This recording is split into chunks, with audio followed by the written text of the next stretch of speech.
Mixter is my favorite place to create music. I truly value the encouragement of our community, and I love it when artists build upon my works. They make me sound better than I ever could alone. Sharing with others has opened many opportunities for me. Thank you, CC Mixter.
Alright, hey, what's up everybody? This is Agascally Stamus from the Rounding Off Infinity Gaming channel on YouTube and the E2KG Network podcasting channel on YouTube. Back with another episode of the Charade Scenarios. This is episode number 405. This is the final episode in a 4-part arc of Let's Plays featuring Fell Seal Arbiter's Mark, a new indie tactical RPG from developer Six Eye Studio and published by 1C Entertainment, publishers of the IL-2 Sturmovik series of flight simulators. Pretty close to 8 hours into the game at this point. I have a few more things to check in pre-flight to verify that voiceover commentary is coming out in the live stream and that the audio mix balance is a-okay. and then we'll be getting started here pretty proper. I am about 36 hours into a juice cleanse, so I am have a tendency to get loopy every once in a while, so we'll try and hold it together though. Let me get those checks done and we'll get going here.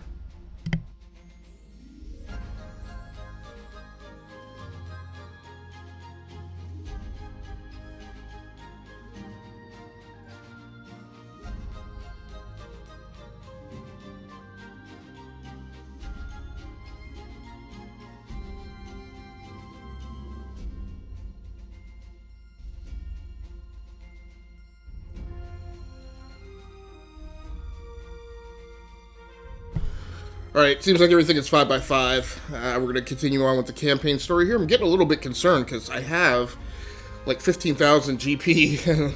I haven't... none of these waypoints that I've gone by has taken me to a town with a shop where I can actually spend it. So, kind of weird. I wonder if there's... I guess if there's no coastal or nautical things in here. I just saw a little sea monster pop down there.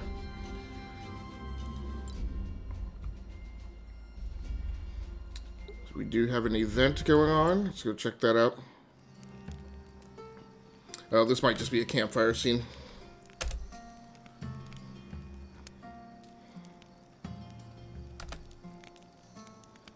That's right, we just got another Arbiter who joined the crew.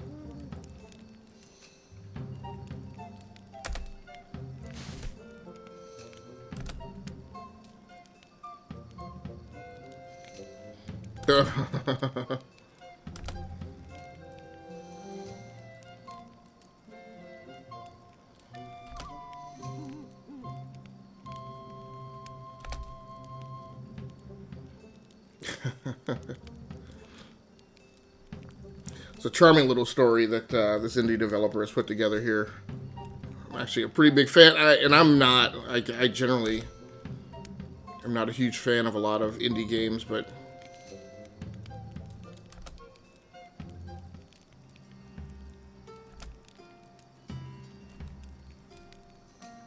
so I guess this guy is another Arbiter captain, but doesn't have his own crew.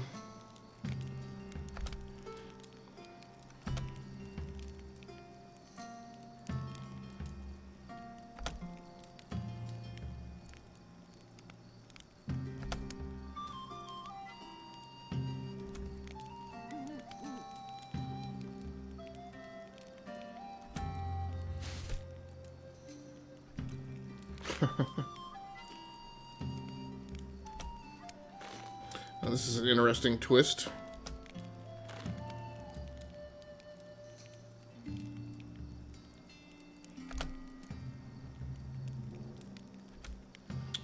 Huh.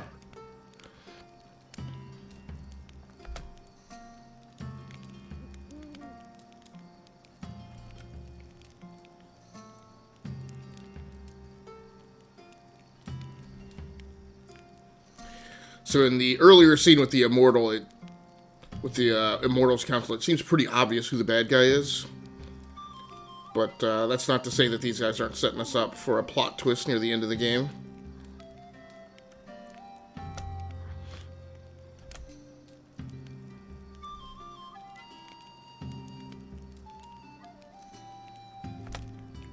Huh.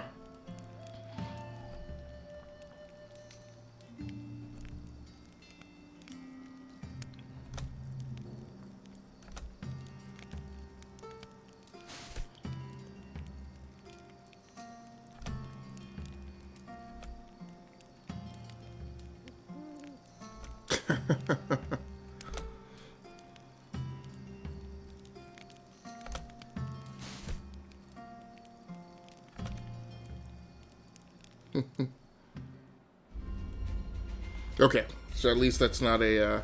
I enjoy the combat in the game, and I really like getting between, you know, those pieces to the more gamey parts of the game, but,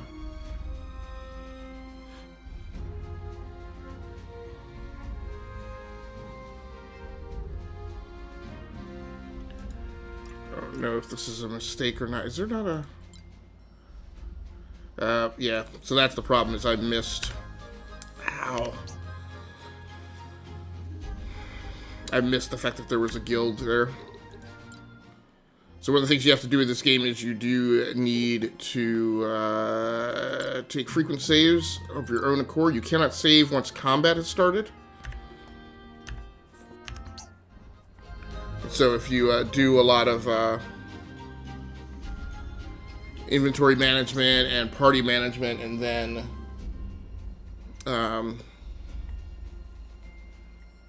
then go into combat and lose, then you will wind up having to do all that over again.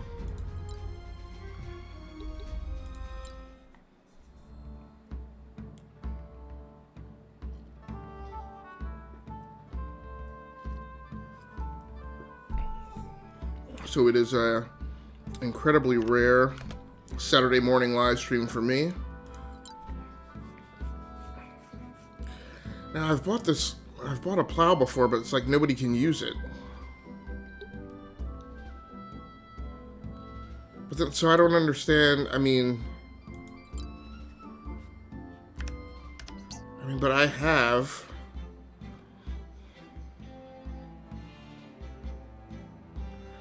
So I guess what I'm a little unclear is this thing saying that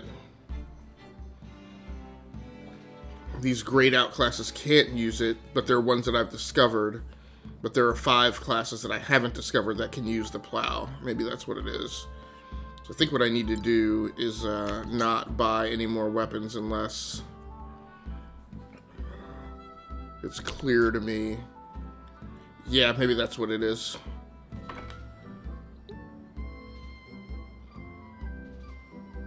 Because my mercenaries can definitely use them all, and they seem to be the only ones who can use it. So that's by, whoa, sledge. That's fine, I got plenty of cheddar right now.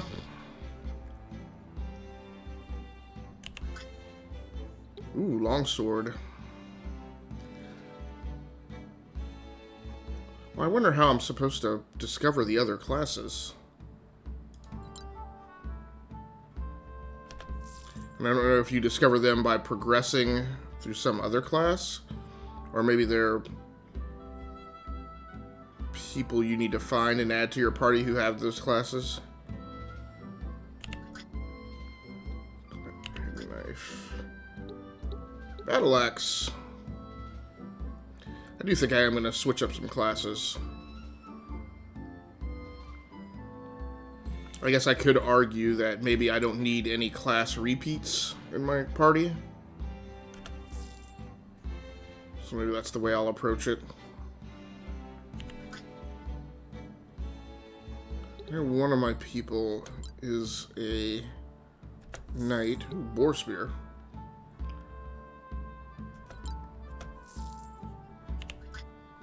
I think we have one mace in the party. Maybe we don't. Not really sure. Thumper. So no, I don't have anybody who can use the floret or the rapier. Rod. Ancient rod.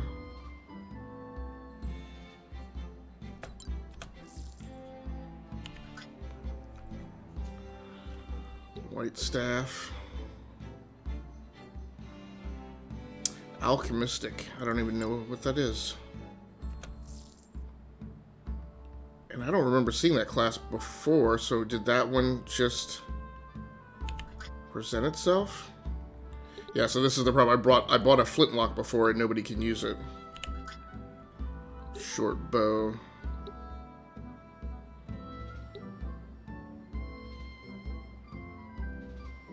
This may also indicate whether or not I have anybody with that skill set in my party currently. Now, I have a crossbow. I don't think I have a short bow, though. Heavy crossbow.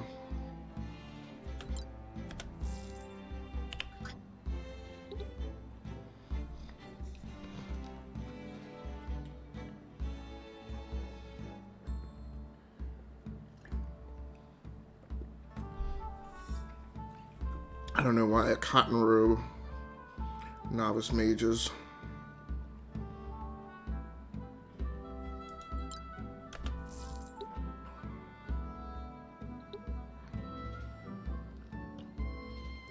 lots of people who can wear that.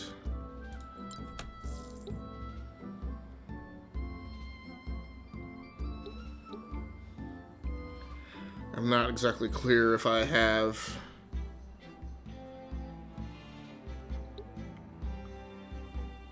I don't know that I have steel armor at all.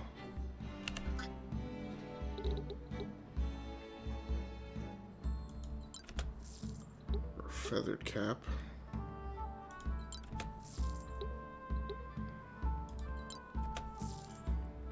So one of the problems with inventory management is in this game is they don't really give you a screen that shows all of the equipment you have and whether or not anybody has it equipped. So I'm really buying based on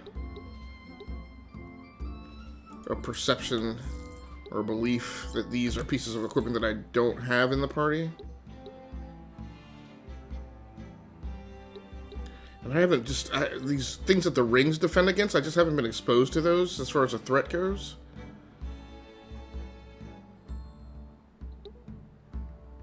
So I haven't encountered an enemy that can injure you with any type of toxin. Vision troubles. I guess that's for night vision, but we haven't done it. None of these events have been at night. Okay, so I think we're done with that. Get into the guild.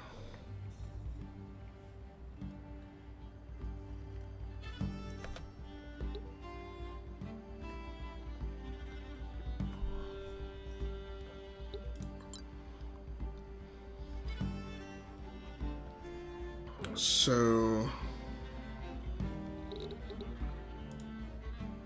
oh, you can hire them in at a higher level. That's interesting. Oh, I didn't realize. Okay. So I thought that the tavern, that the guild was populated with, stocked with set party members for hire, but you can actually change these. But only within the classes that I've discovered, I guess. So I have plenty of mercenaries. We'll go ahead and hire him as a knight.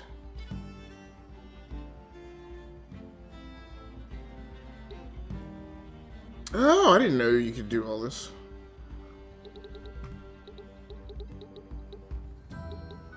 Oh, and you can change the name. Huh. Okay. Did not know that.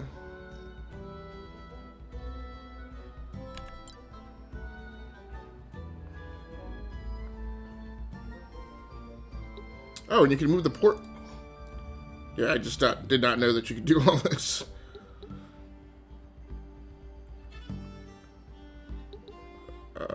We could change her name.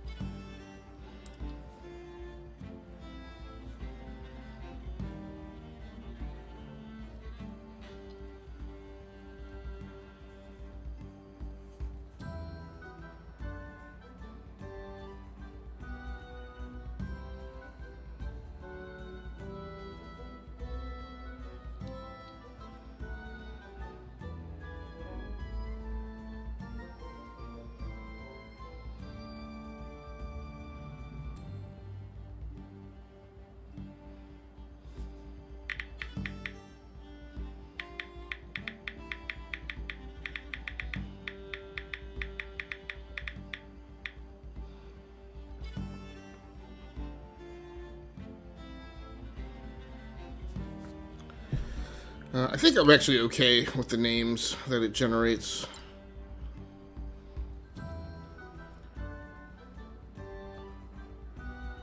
A lot of times I would name characters of my party after like a book I was reading or a comic book character or something, but not into any of that right now, so I'm just going to use what this is generating.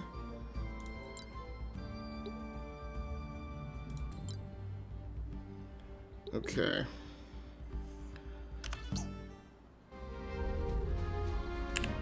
So this is going to yield a ton of party management that I got to do now. I also didn't realize that I had level ups to do also.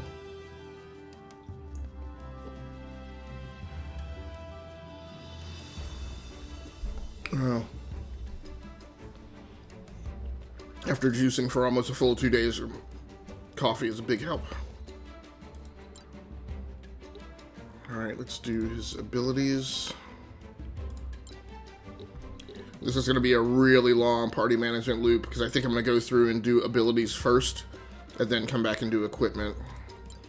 And arming new equipment is always just a pain in this game.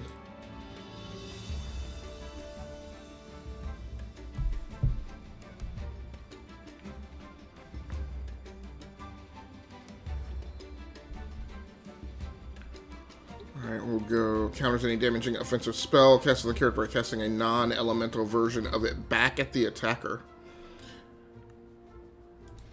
Oh, it's just like a magician's counterattack. Very nice.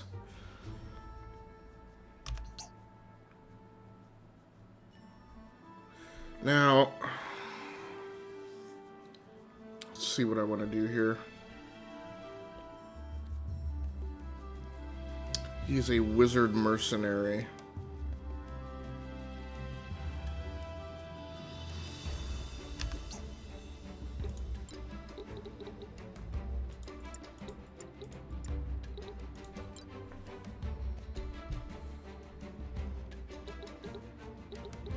Alright, so we'll go to Holy Magic.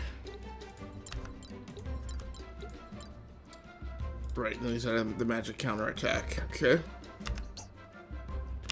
So his abilities are set. Of course, I can't take him into the next battle, most likely. So I think... Ooh.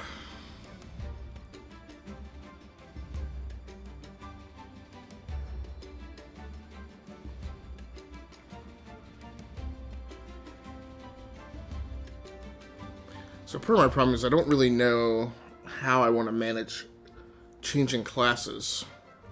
I don't know that I really want to flip somebody who's gotten up to a pretty decent level, but I also just hired that knight, so I obviously don't want to have her immediately flip classes.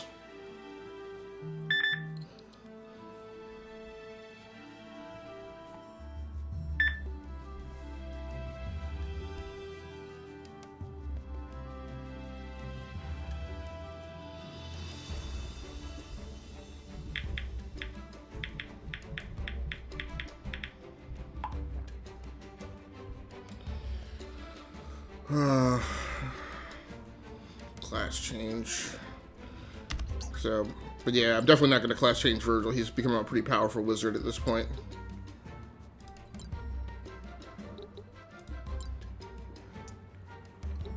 Plus, I don't really understand what it means for them to change class when they have access to like 5 or 6 different classes apiece.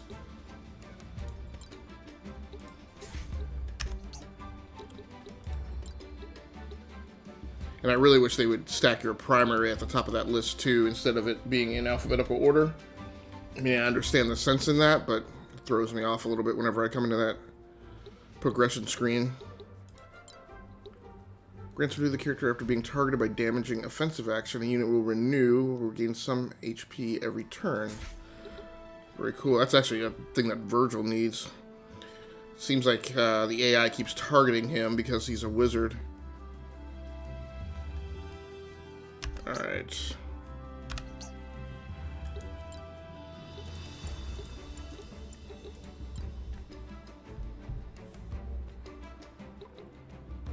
I will stick with treatment. So she should have a counter now. Yep, renew.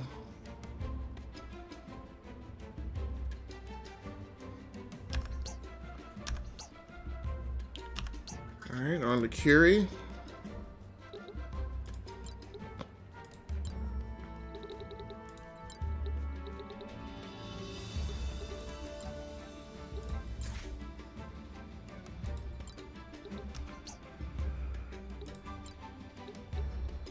Ooh. Damage from offensive abilities is increased by 0.45x when targets HQ is below 0.5 of their maximum. Killing Blow.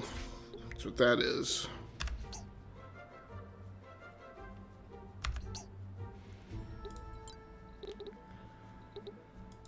Okay.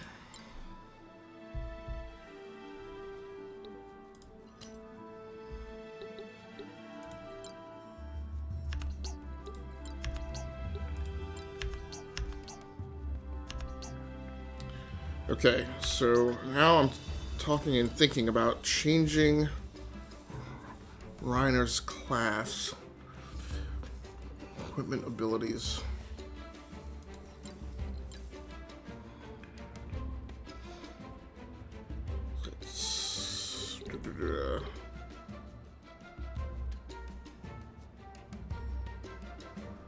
Level 6 requires Mercenary 2. And then there's Ranger.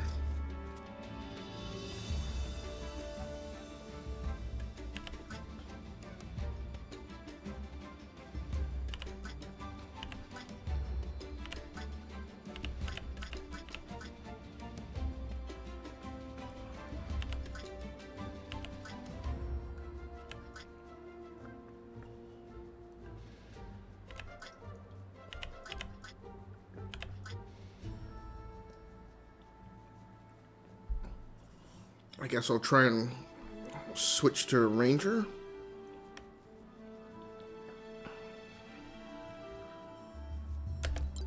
Class changed. Ooh, Ranger is now his primary. I was a little worried that that's how that was going to work. So now he's a Ranger Knight.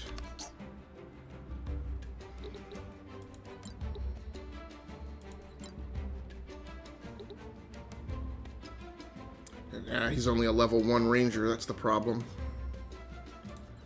But he can still use these skills, but they're not going to auto... His passives aren't going to auto-equip.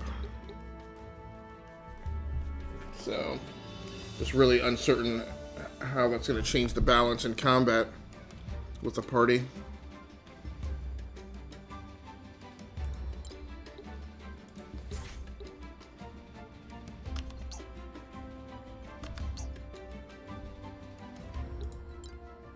I think overall, I'm going to be okay with it though.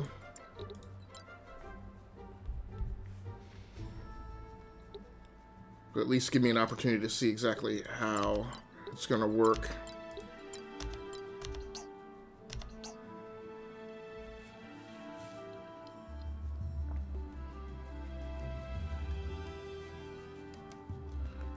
Huh. So that secondary class, okay, that secondary class is activated by what skill area you equip, I guess. I think.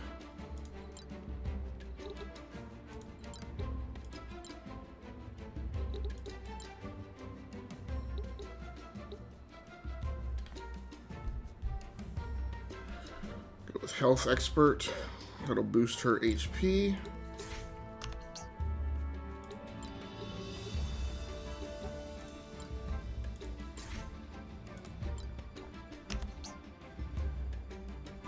Right, so she's a mercenary scoundrel right now.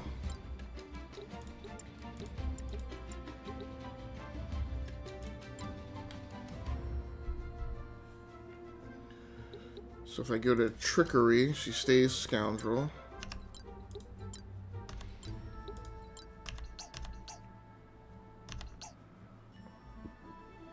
Okay.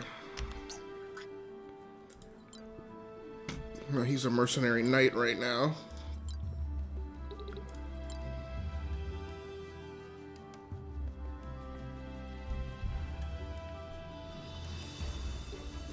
Sturdy grip.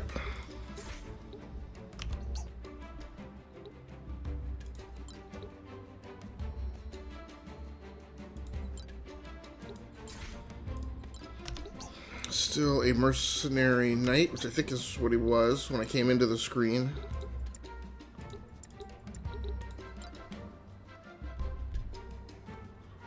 So now when I go to Holy Magic, yep, that's what switches it.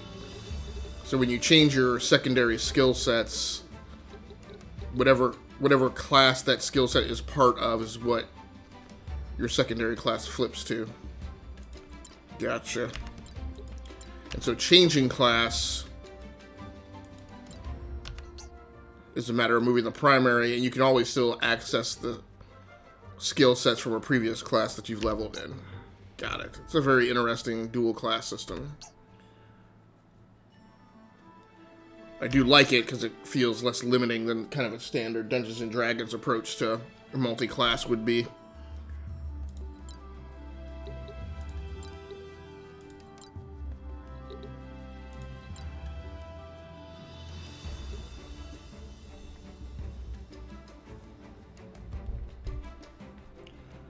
Flash strike.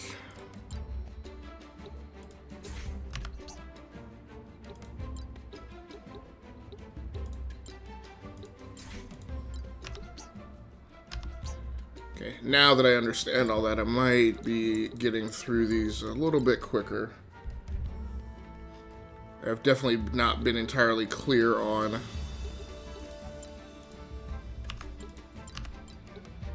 how some of these things were managed and what their impacts were.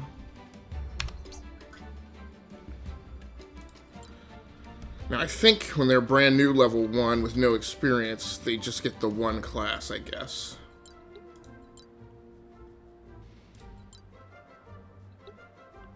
It's interesting. I don't know. Why did she get 400 AP just right out of the gate? She hasn't actually even been out on mission yet. I wonder if she just gets that just for joining the party, and it's scaled based on what the level of my party is at the time and their skill sets that they've achieved. So what I'll need to look at next time is the next time I hire a level 1, do they onboard with even more AP?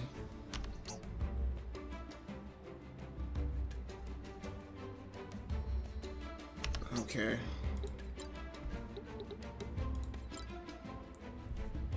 She might. I would assume she'll pop a secondary class when I arm. Yep, there you go.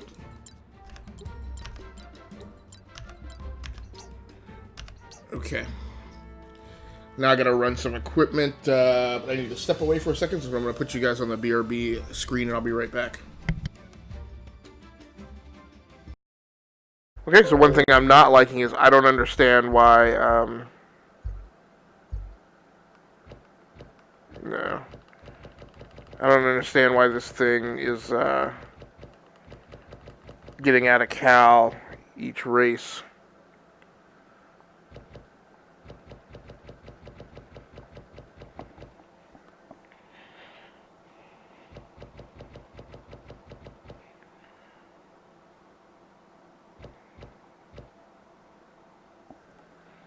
So it looks like that's about where I should be seat height wise. I hope that's right.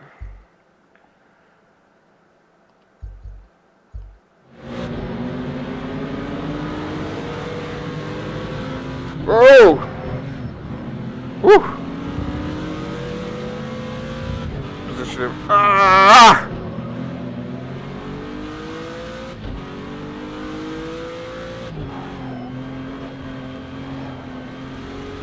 Let's go, let's get it back.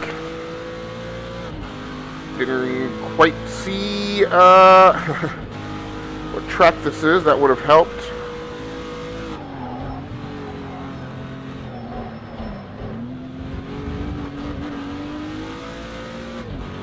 Some Steam alert popped. I think I got an achievement or something.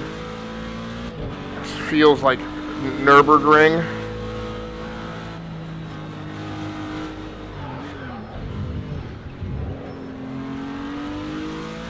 Go, go, go. All is not lost.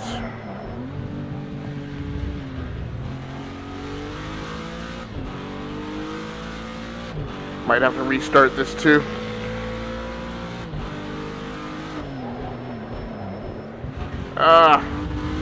Almost caught some fresh tire there, buddy. Yeah, let's just restart this.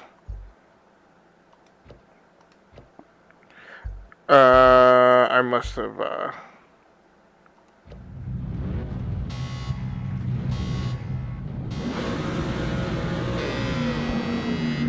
Okay, so the HUD components are not horrible. I'm not really watching the speedometer anyway. Kinda gave that guy a shove there. Woo! would agree. I don't know where the heck I got that from. Into third right off the bat. I hate driving the left side of the car.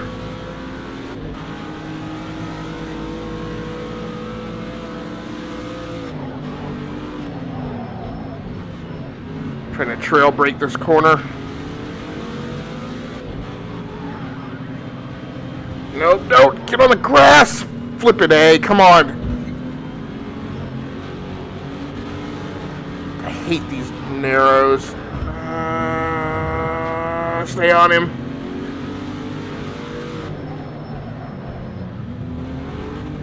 Horrible, but not wrecked.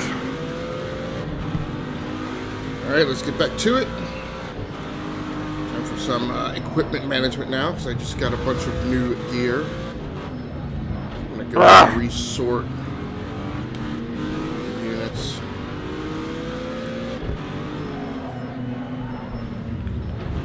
Level.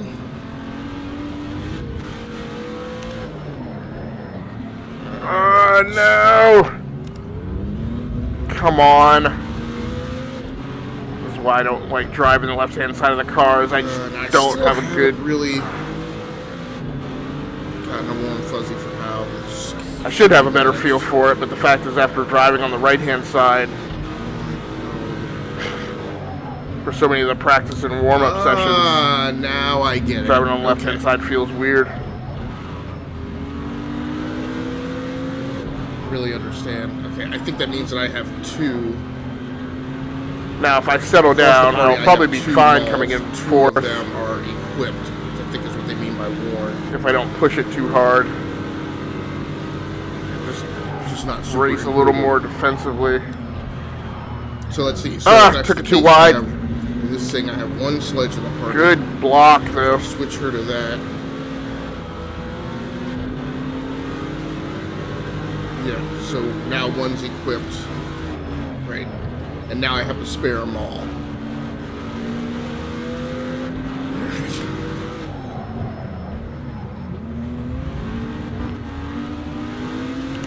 So wait.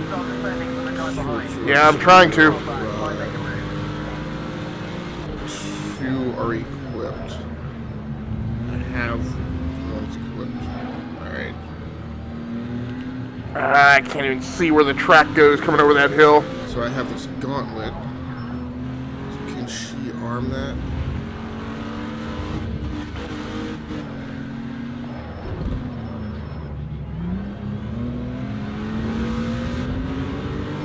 I think she can, but I think you...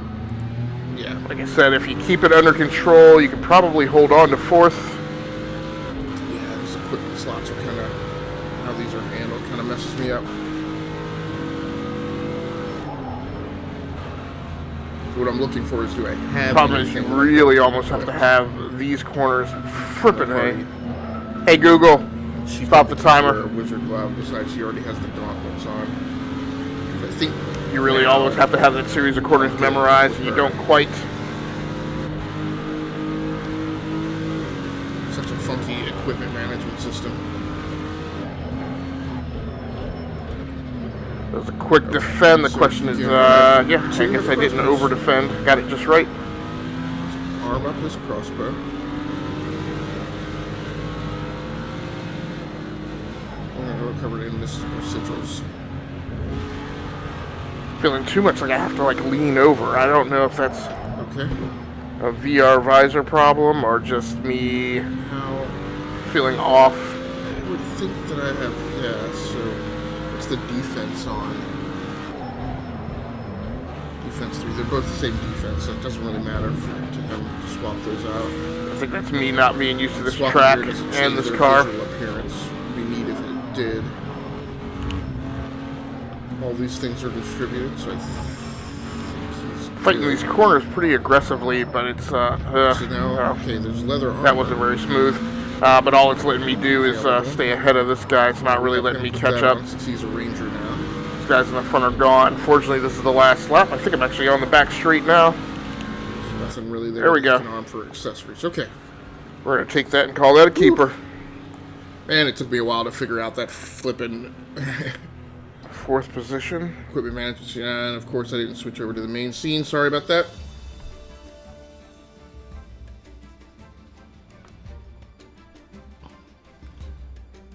No worries, I will talk you guys back through how the equipment management screen works now that I think I understand it better. I think he doesn't have any spare slots anymore, so that's good.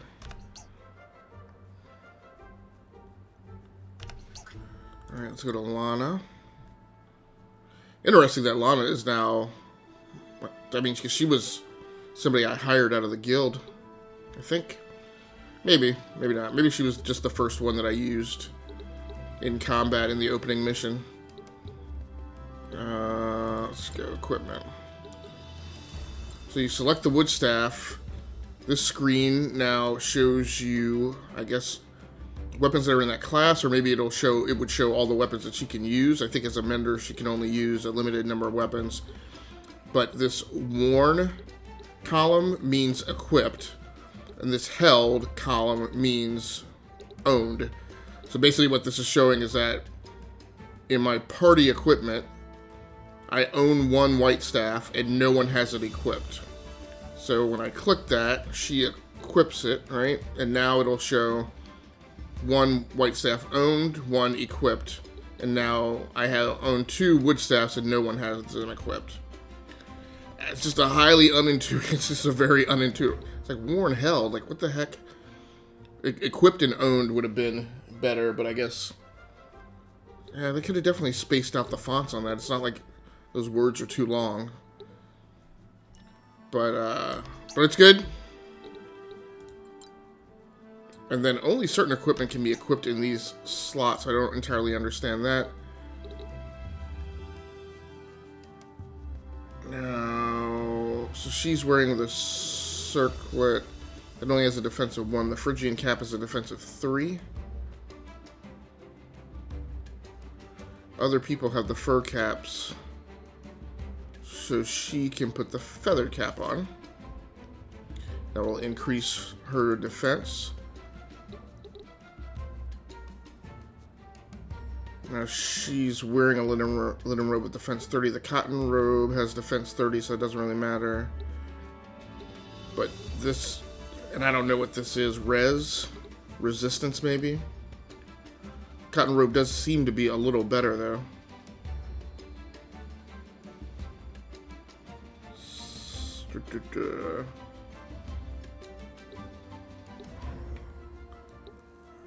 Cotton robe is 30. The traveler's garb actually has higher defense, but lower resistance. Leather armor is already distributed.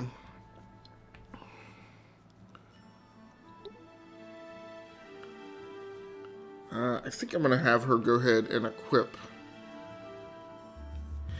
And I wonder, these things are not in alphabetical order, so I wonder if they're in order of, like, best to worst. I'm going to go ahead and have her equip the cotton robe. And then there's no accessories she can equip, so I think she's done. The white staff, feather cap, and cotton robe.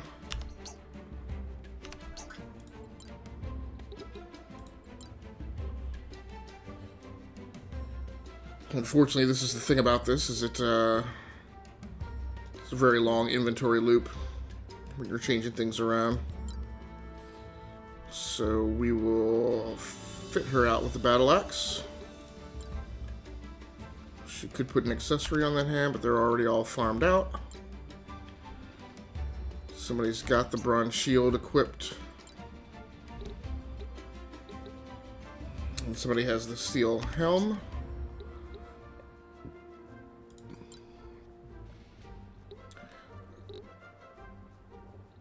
That's the old armor. It's a defense of 54. I don't think I have anything. Somebody's got the steel armor equipped already. And all that stuff is farmed out. I do wonder who has the steel helm.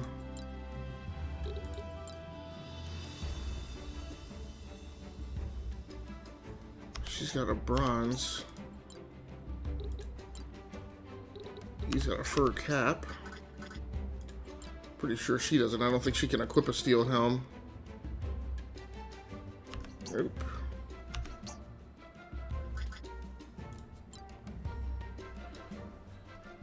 Hey, what's going on, Ed? How you doing, man? Happy top of the Saturday morning to you.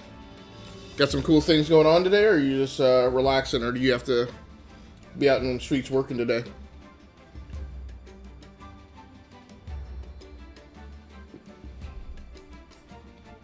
Let me go ahead and give you your arrival montage to announce your entry into the stream.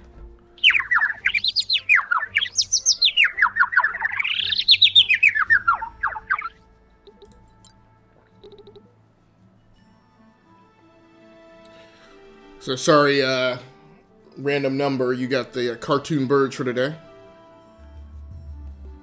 So what have you been playing recently, man? Have you been playing... I'm trying to remember what I've seen you playing. Are you one of the guys who are playing Dauntless right now? And are you back home? Are you out on travel? Because I know one of the things that was going on was you were trying to kind of put together gear that would allow you to both game and stream while you were on the road.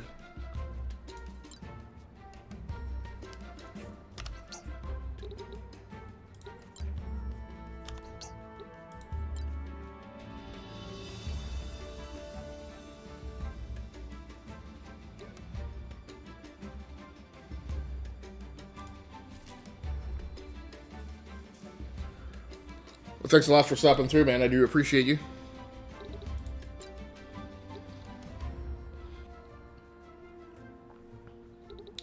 What is going on here? So, there's a circlet and a Phrygian cap. Everybody else is already wearing these. I guess he can put the Phrygian cap on.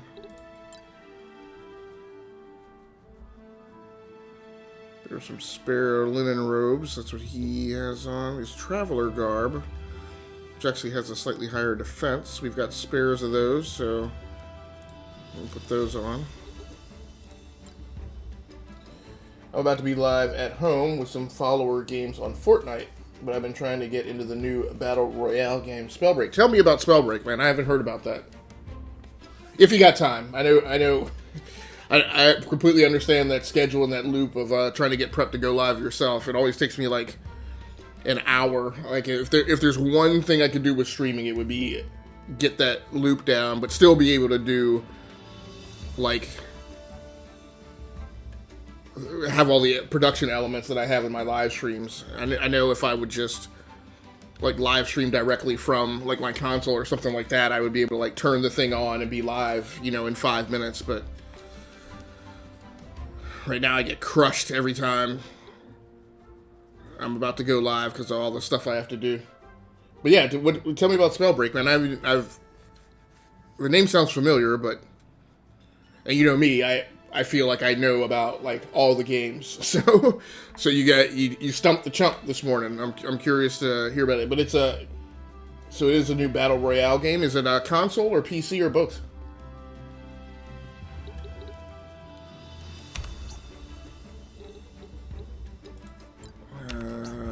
Okay.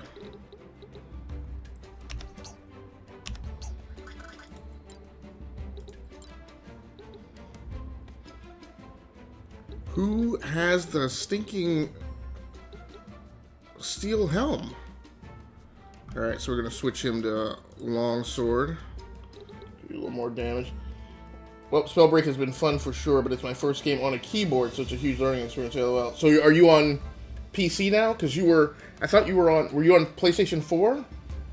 Because I thought that was the thing about your travel thing, was you were sorting out how to live. You were going to take your PlayStation 4 because that would allow you to live stream without having to take additional equipment with you.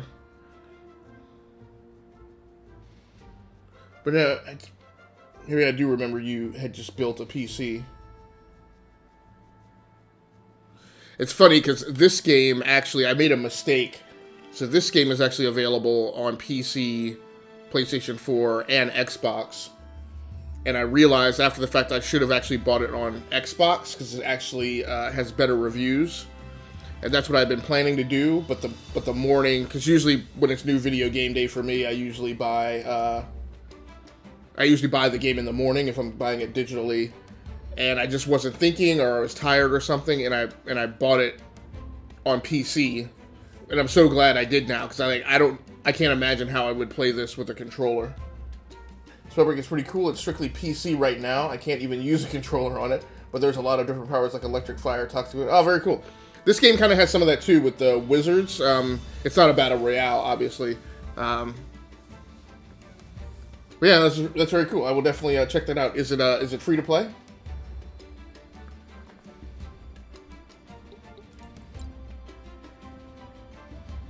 Worn held, so those things are farmed out.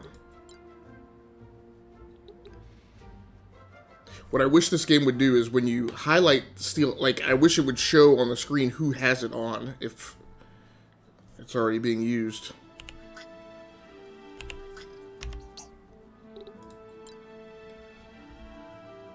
So all the armor is out. Nothing else.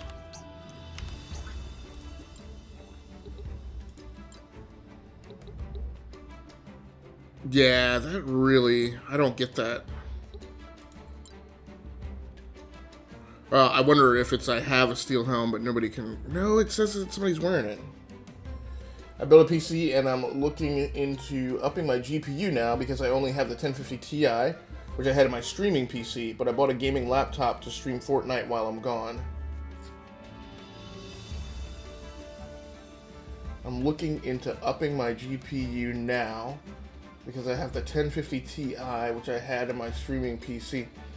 So do you still use your streaming PC, and are you just using the CPU then to stream from that?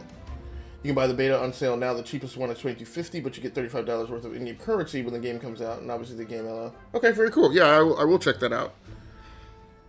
But yeah, so are you still using your streaming PC and using a two PC setup when you stream PC games, and you just use the streaming PC CPU to stream instead of the GPU?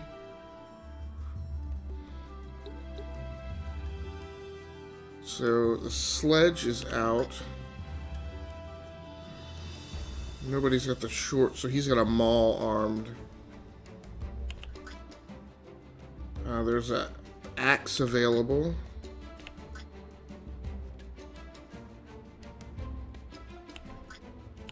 Yeah, so this is a pro. So we have ranged weapons that he can't use. So I guess I'll shift from the maul to the short sword. It's a little less damaging, but I think it's a little faster. What I wish these characters could do is I wish they could dual wield. I'm using the same PC to stream and game on now. Okay. So is that what you want to do? Or, I mean, because you could still use the streaming PC and just use the CPU to stream. That would still get you the offload so that your gaming PC, wouldn't be using resources to do both. Actually, in some cases, I mean, I personally prefer using my GPU to stream, but there's a lot of people out there who have a philosophy that you should use your GPU to transcode if you're doing a local game capture, but if you're streaming and it's a matter of transcoding for the network, then you should use your CPU. So I just throw that out there as an option. But probably in general, I just prefer having those workloads split. And if I had a box without a GPU, which was my first streaming PC, didn't have a dedicated GPU in it. It was an old HP like slimline like Office Depot desktop that was really made for small businesses. But I used that for like 2 years streaming, and just streamed using the CPU because it had a Core i7 in it.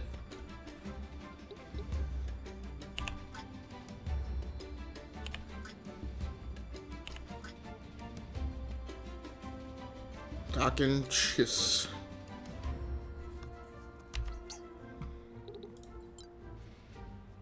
Yeah, I don't think there's anything else. She can arm.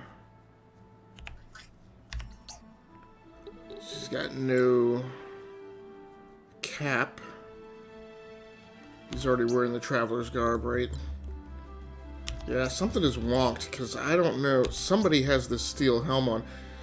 One thing I wonder is, I wonder if when I put her in the party, she put on a default set of equipment. Yep, that's what it is. Yep. So when I bought equipment and she had nothing, it automatically gave her equipment that she was eligible to carry. So she's already carrying the boar spear. I'll go with that, because I just bought that.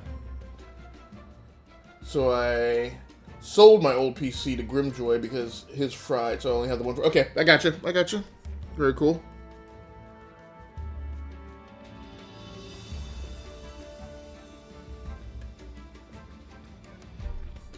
So inside the box, then, are you then?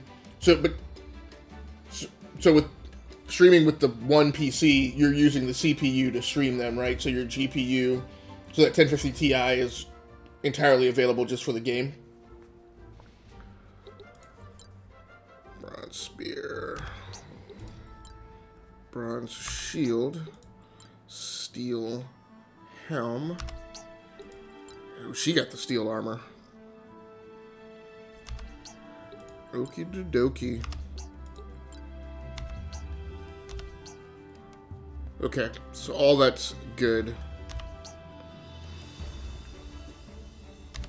Alright, very cool. Let's make sure we get a game save.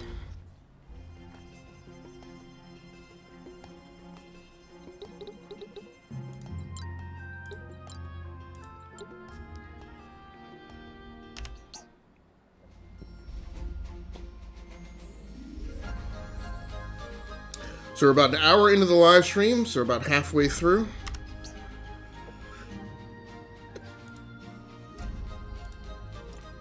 We'll go ahead and move on to what I hope is the next story element. I believe I'm using the GPU on my Streamlabs settings. Yeah, I mean, it's up to you. You may want to consider maybe play around with, I mean, my initial thought would be with a 1050 Ti, depending on what game you're playing, you know, I'd want to allocate as much of that to the game as I could and not potentially have contention, right? Because that GPU only has like 4 gigabytes of GDDR RAM. So you may get better performance overall by just fully dedicating that GPU to the game and then using your CPU to actually stream. But, I mean, one thing you can do is play around with it, right, and see what you get. Because you're on, and you stream on Facebook, is that right?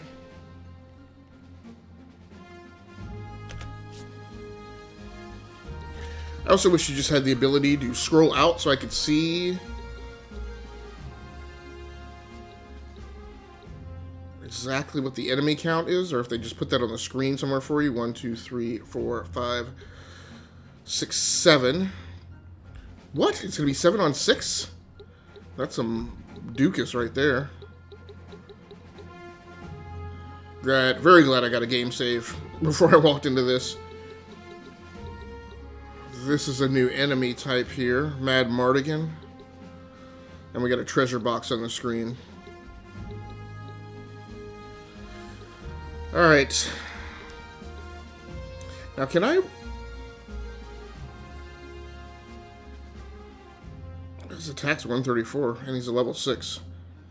Just for craps and giggles, can I... Yeah, I can't remove him. Huh, interesting that he doesn't count against me. I wonder if I don't have control of him, which I would be completely fine with. No.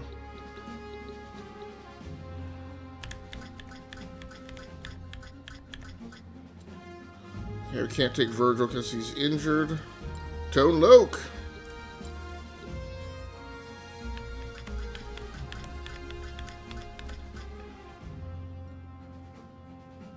Anodyne.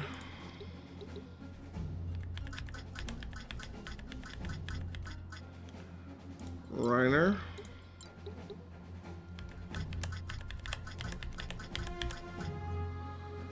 Dason. One more.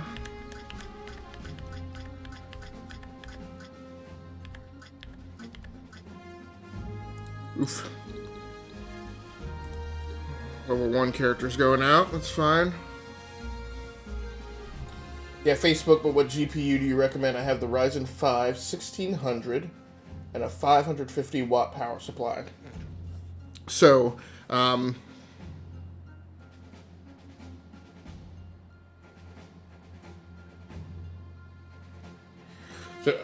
am going to answer that, and I'm going to get into it. I need to step away for like 30 seconds, so if you hold up real quick. I know you're trying to get ready to go live, but let me step away and hit the restroom real quick, and I'll be right back, and I will answer that question thoroughly for you. I'll be right back, Ed. Okay, so one thing I'm not liking is I don't understand why, no. I don't understand why this thing is, getting out of cal each race.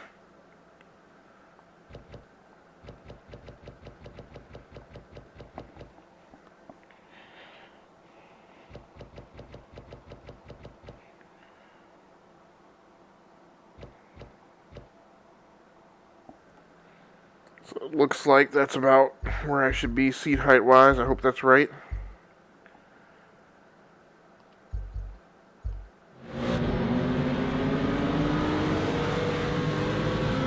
Oh! Woo! Position him. Ah!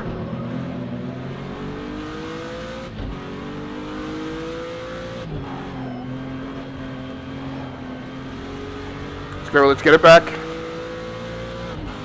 Didn't quite see what track this is. That would have helped.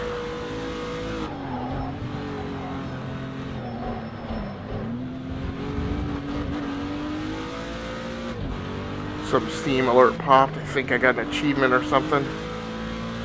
This feels like Nürburgring.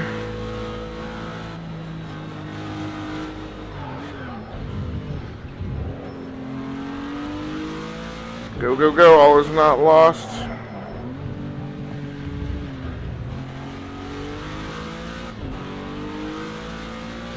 Might have to restart this too.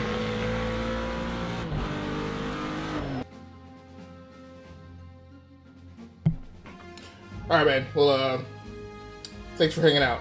How do you feel about overclocking CPUs and GPUs? I feel sketchy about overpowering or using them. Yeah, so let me answer the overclocking question first. I don't personally overclock. My perspective is going to be a little skewed potentially. So because of the stuff I get into, right? So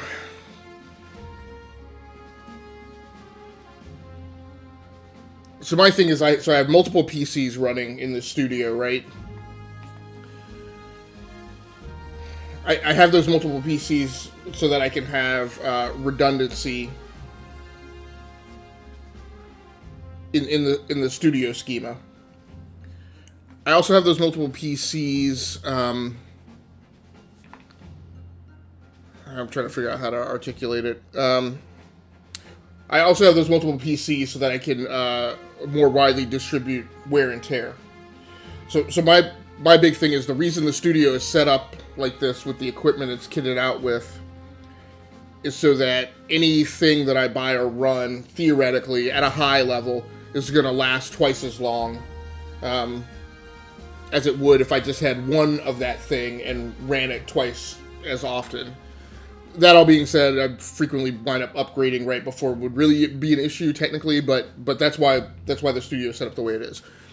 My point is, when it comes to overclocking, I don't personally like overclocking because it increases the wear and tear on a part and leaves it subject to potentially degrading sooner.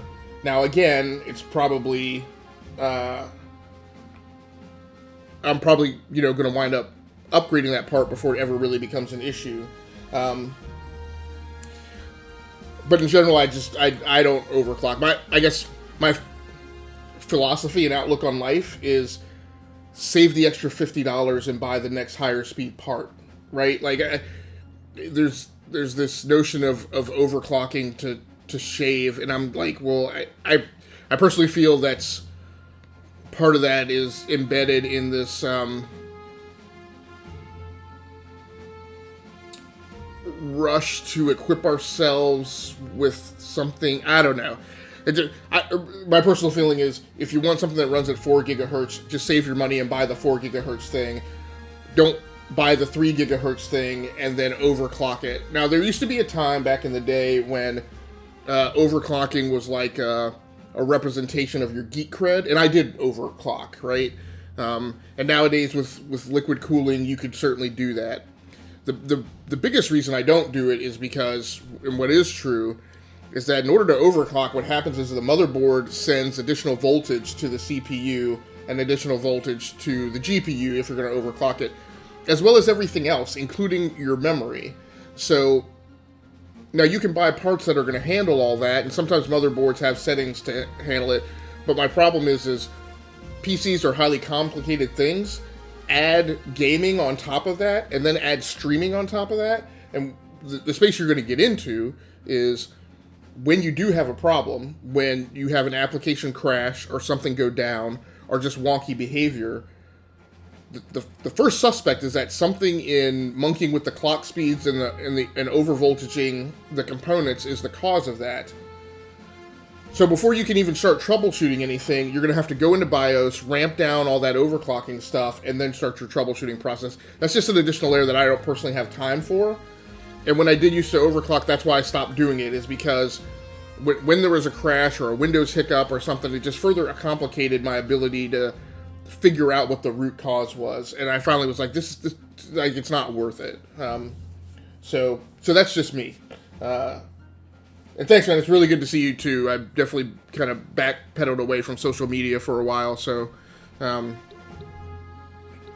quite honestly, I came back because I missed you guys. So, hey, Naomi, thanks so much for swinging by. You maybe unfortunately walked into a bunch of propeller head geek speak because Ed asked me a couple questions. Fortunately for you, I've gotten through one of them, so you're only going to have to hear the second part, unless he has follow-up on my initial response to his question about overclocking. But yeah, if you ask me, I'm going to tell you, don't overclock, save your money, buy the right parts, and have the PC operate within the manufacturer's provided specifications, right? So your GPU, and so unfortunately, Naomi and anybody else who comes in on the live stream, this is a tactical RPG, and it's a heavy thought game, and this is one of these games that I actually can't answer questions and play at the same time. So I'll try and answer Ed's question and get back to playing here. So on the GPU, Ed, here's what I would say. The market's in a really, really weird place. I would wait for 30 days. I'm doing really good, Naomi. Thanks so much for asking, and it was very cool hanging out in your live stream last night. I was very happy to be back in your chat, and thanks so much for swinging by. So, again, GPU market's in a really weird place. AMD just announced a new series of GPUs at their E3 conference, and there's multiple rumors out there that NVIDIA is going to launch a half-step product line of GPUs, so that with their current line of RTX cards, you're going to get like a half-step improvement on a line of cards that's going to insert above each of those, so you're going to get I don't know exactly how it's going to go down, but just for the sake of this answer, let's just say you're going to get a 2080 Super, a 2070 Super, and a 2060 Super, which will be a half step above the baseline 2080, 2070, 2060s that are currently out. NVIDIA also has this weird half step line in between the 1000 series GPU like you have. I don't know how long I'll be here because my man is coming to pick me up in an hour and I haven't packed any of my stuff out. No worries, Naomi. I definitely understand that you're a busy schedule. You've got some key R&R time now while you're out of school over the summer, and I know you're starting work here tomorrow, so you definitely need to take advantage of family time and downtime. So feel free to hang out for as long as you want, and if you can't stay, I will. I'm going to be in your stream or something sometime, so no worries. So But surprisingly, I was really surprised. NVIDIA didn't make the announcement of those super cards while E3 was going on. So what you have right now is you have new AMD cards that launch on the 7th of July that haven't gotten into third-party hands. So all we have are AMD's benchmarks. We haven't seen independent benchmarks. And then you have a potentially looming launch of new NVIDIA cards. So like I said, I would wait for 30 days because those AMD cards are going to come out, and then you're going to see new benchmarks on those from independent parties. And there's a high potential that NVIDIA, if they're going to launch that half step up of card, that they're going to do that in July to counter AMD's deployment of their new cards. At a minimum, when both of those cards come out, and if we're all lucky, both of them will come out, prices on all current cards are probably going to be discounted by at least $50. So now once those come out, you can see, how the market shakes out, and then you can make a better choice on what to upgrade to. And then, we can talk about, what your price range is for stuff. My personal approach is I'm always going to upgrade to the latest, strongest thing that's available. My most up-to-date card is an NVIDIA RTX 2070, and that's personally what I would recommend. I would recommend gamers right now go for a 2060 or 2070, or if they can afford it, a 2080. I personally think 2080 is overkill for most people's applications, but those are the cards I would go for. And then if you're cost constrained, then you can look at other options. You could look at that 1600 series of NVIDIA card, but I think if you look at that 1600 series, that's where you're going to start wanting to compare it to the AMD and see how they line up. I was looking into the 2060 because of the power supply. Yeah, and actually a 550 watt power supply will run up to a 2070. So you could even go a step up with no problem. All right, so I think now I'm at the point where I can actually game and talk about that stuff at the same time. Okay, so let's start the battle. Hopefully I didn't screw something up.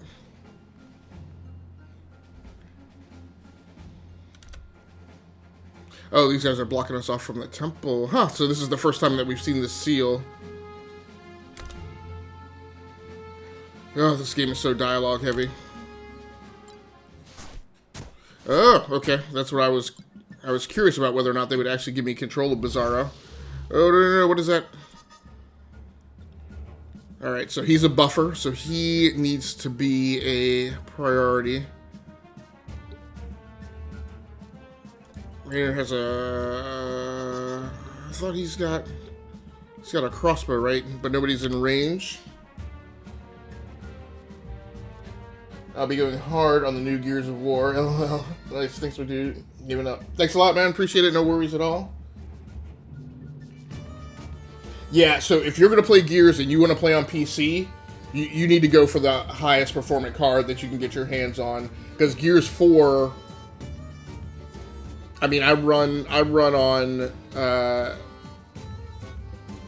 1070s and a 1060, and even in my beefy rig, which at the time when Gears 4 came out, I think I had two 1070s in the box. It rigged an SLI. Yeah, Gears is going to be punishing to a PC, so I would definitely, if you want to run it as high as you can, I would definitely get the most powerful thing that I could. All right, so let's move Rainier up. And when we do that, does that put him within range of anyone? Flip. Nope, not yet.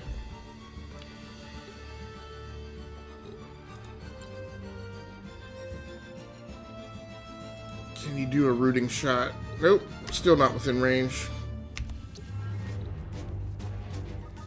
Do I have a rock? I do, and that's still not within range. Initiative does not go to me. Just to end his turn there. So, Naomi, do you and your mom have anything special planned for today? I did not notice last time I had a requirement that other dude had to stay alive. I didn't see that. I'm hoping that's not a Dark Bolt doesn't have any range on it. Elementalism is also out of range.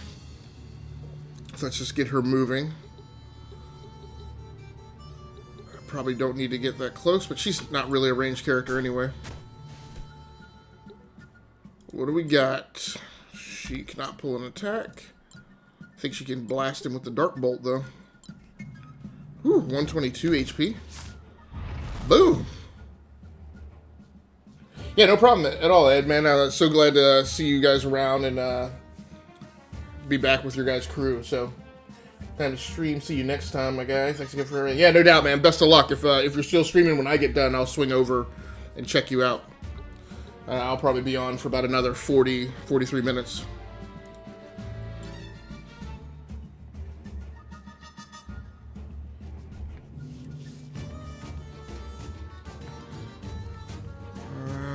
Let's see, Loke.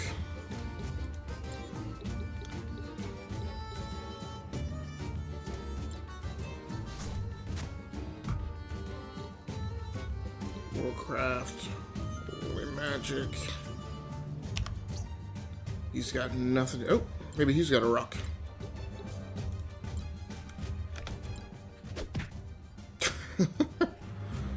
Cracks me up that rocks do so much damage in this game. Jason.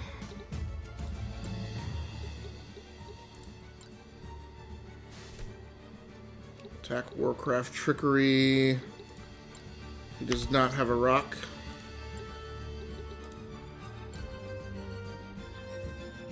Anodyne. Move her there. No ranged attacks with her. So I do have to say this is a game. Frickin' mage.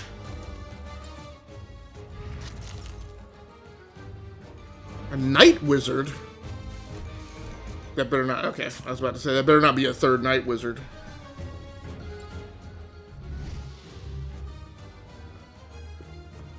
Jeez, how many buff characters do you guys have?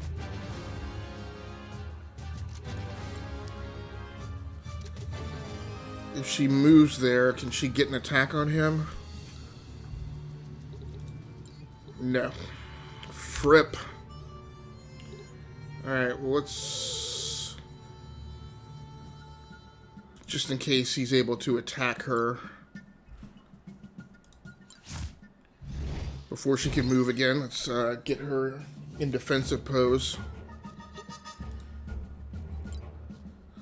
I will say, while I've won all of the engagements in this campaign so far, Bizarro's kind of the equalizer. I forget that he's in the mix. I have lots of options. So these are the three that I have to take down. The wizard, the night wizard. No. And this guy, 102, 123, 98. So Montoya needs to be my priority.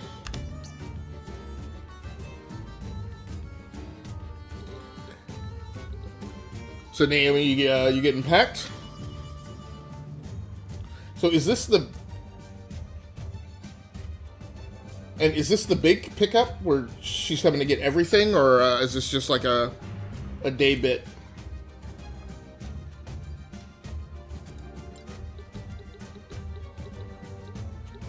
Traversing this terrain is slowing him down.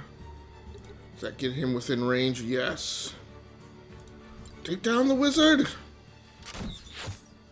Nice.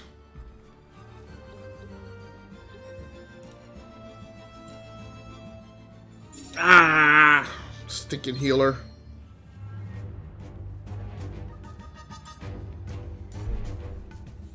Now my coffee's just gotten too cold.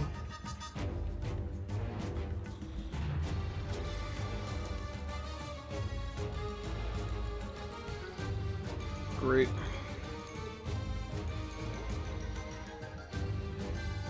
I want to bypass him, but I need to rush these guys. But if I move past him that one tile, then I'm not going to be able to do an attack on him this round. I think I'm just going to have to accept that risk. Attack Warcraft. Yeah. Can't do any of that. That limitation on combat really drives me a bit nuts.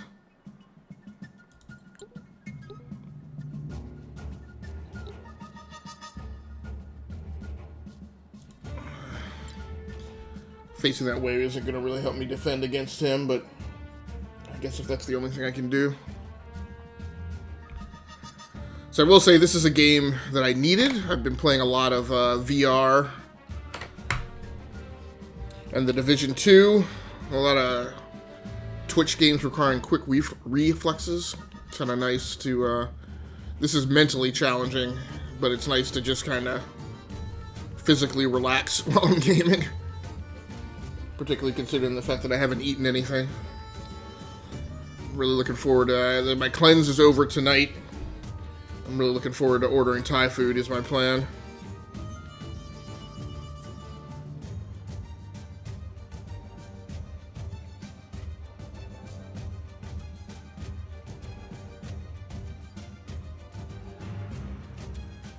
So yeah, right now I just need to make it until like 6 o'clock, so I got 9 more hours. Let's see. So we need to advance him as far forward as he can go. Nice job, Dace. So there's nobody to attack.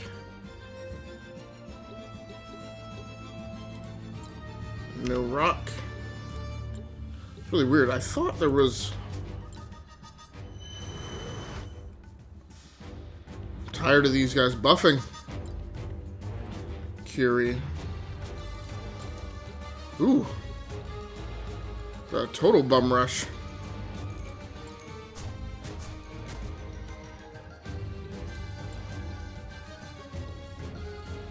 Is he still armed with the maul? Ooh. Oh, he's got counterattack.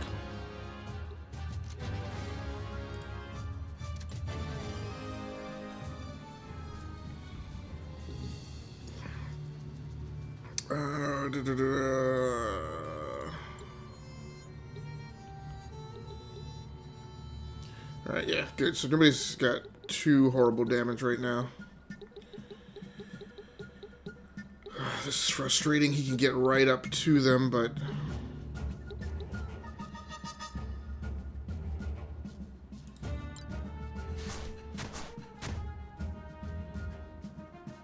Attack, Warcraft, Holy Magic.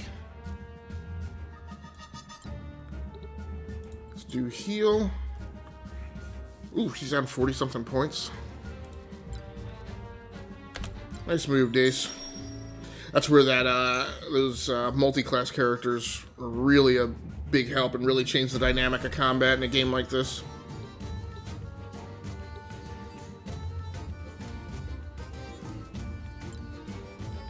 Huh. Ran away. Ah! Frickin' earth magic. Ooh. Takes a potion. Huh. Interesting.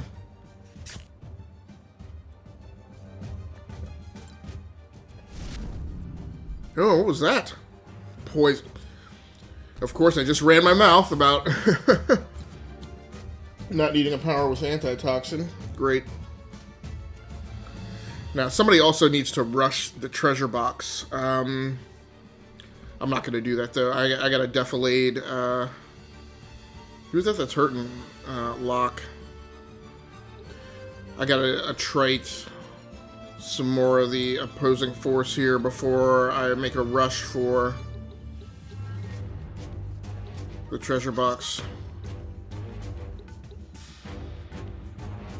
Man, she's really blocked, but... Oh, can she do an attack? Yes, she can. Doesn't do much damage. Fortunately, he does not have counterattack.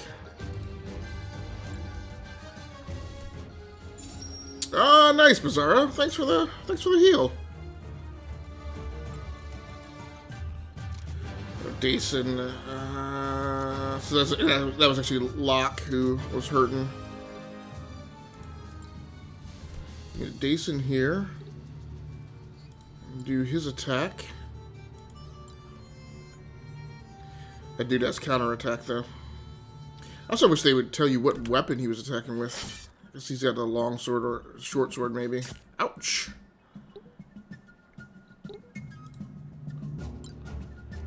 Alright. One of my key characters here. Mainly what I needed her to do was get out of the way. She can't attack anyone, but she can render field aid. The question is who needs it most? Nope, she's not within range of anybody. Oof. Trickery. She's damaged a little bit herself. I don't want to blow. Removes all debuffs from the target. But she's not within range to cast it anywhere. Rip.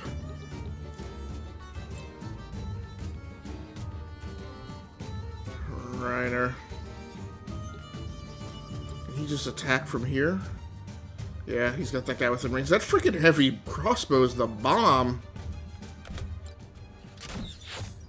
Side attack. Oh, but yeah, you do want to move. This is a rare instance. I can't get behind her. The furthest away from him I can get, I guess, is if I go here. And hopefully he'll be terrain challenged. Oh, I didn't know he had a crossbow.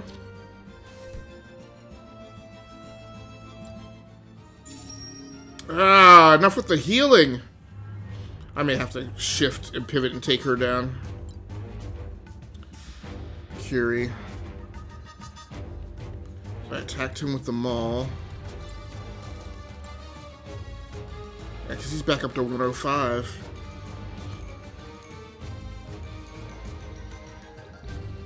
So if I move her... Move her here. Hopefully that puts her within Dark Bolt range of this frickin' Mender over here. Ah, you gotta be kidding me.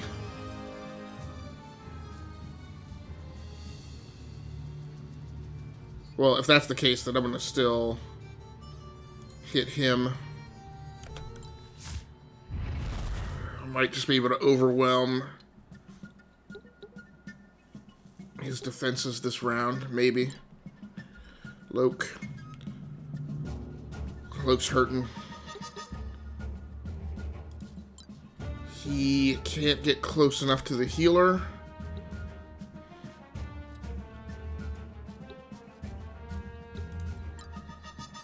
He's got to move. Or he could heal himself.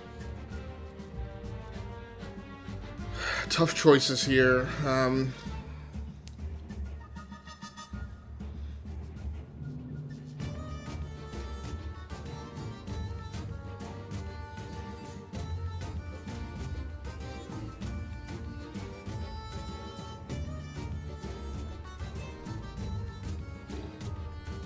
I'm going to try and pull off an attack. So he can't reach her. I don't know if this is the best move. He's down to 66. He's got a counterattack too.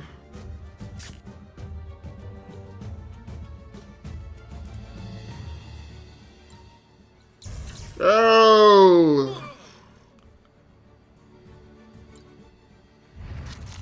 Come on.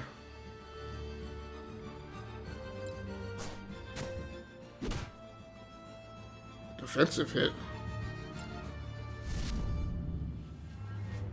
Poison.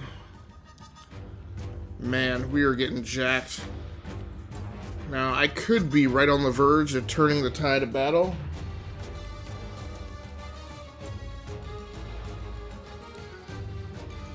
If I move her here, does that put her within range to attack? Yes.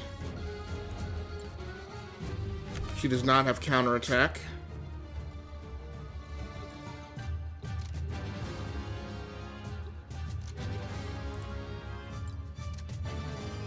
Anodyne.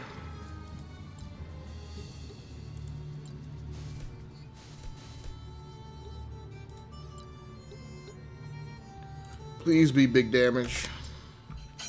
Battle Axe.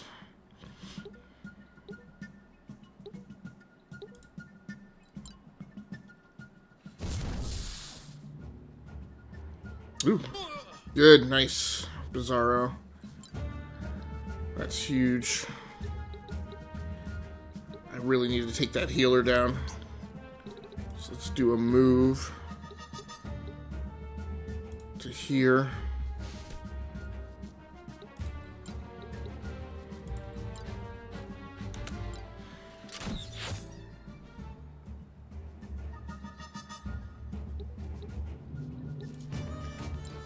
I should arguably be...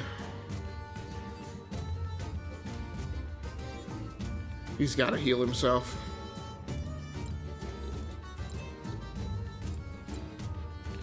That's not much. Better than nothing, though. Maybe he should move to... I think running towards her is still better than staying in the vicinity of some of those heavy hitters. Ow!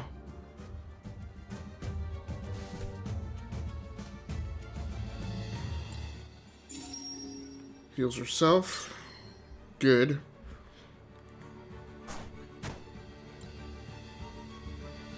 Alright, so I hit her with the ancient power.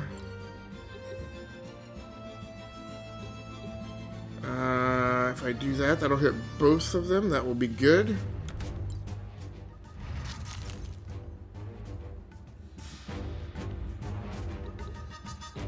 End her turn facing this way.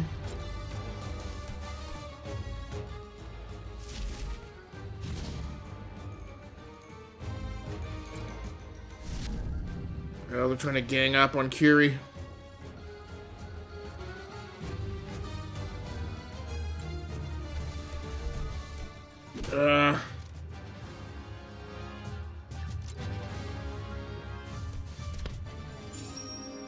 Nice, Bizarro.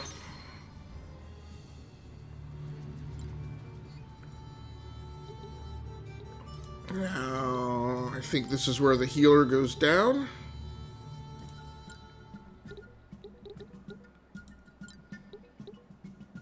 Dang, she's got 52 left.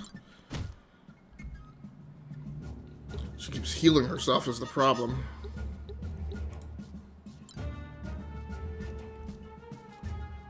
She's down to 34 health.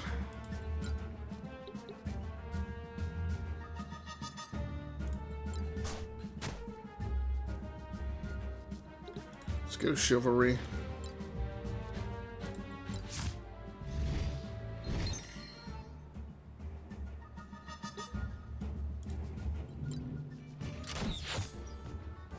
Fire that ish. Rainier. Please take her out. Are you kidding me? I can't afford to do that. Who's the next big threat? All these guys, kinda, sorta. This freaking guy with this crossbow.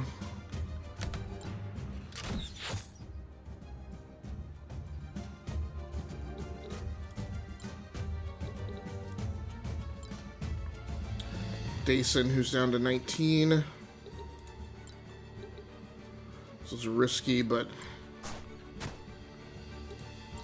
can he finish her off with the 23? Ah! Nope, it's not worth it. Take the potion. That's probably the smartest thing he could do. That gets him out of the danger zone of immediately being taken out. Flip. She's back up to 57 now.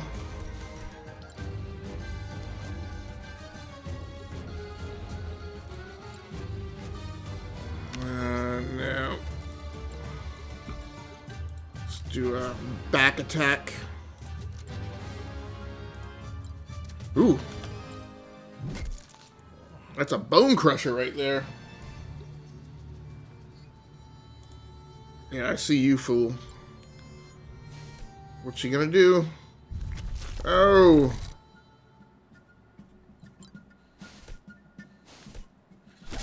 Oh. 92. Why do they keep going after me when Bizarro is the biggest threat on the map?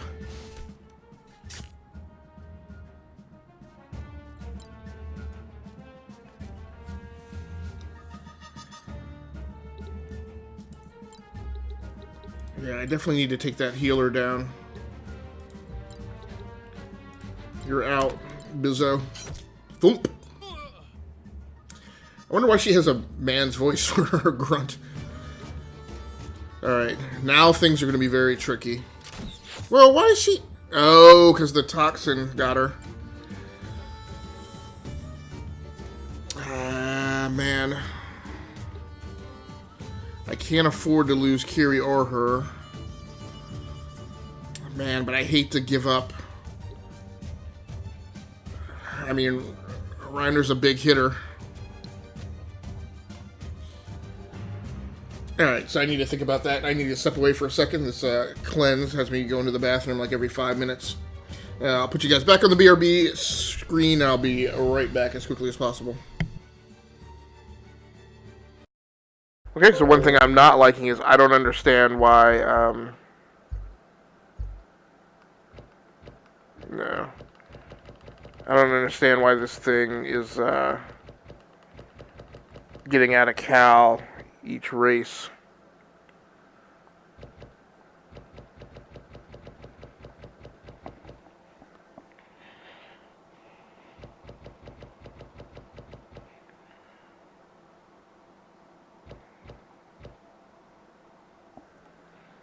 So it looks like that's about where I should be seat height wise. I hope that's right.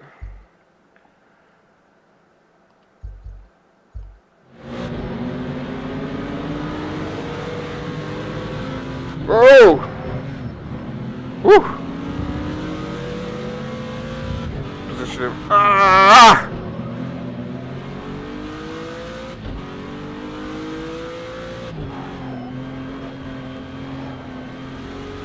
Let's go, let's get it back.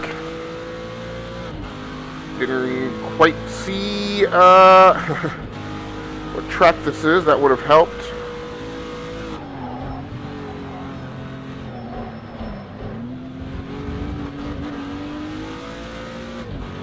Some Steam alert popped. I think I got an achievement or something. This feels like Nürburgring.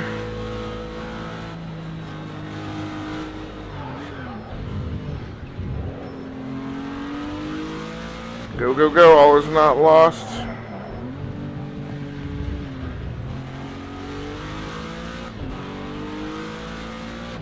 Might have to restart this too.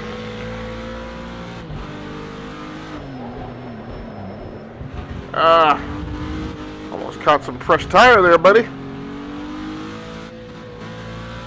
Yeah, let's just restart this.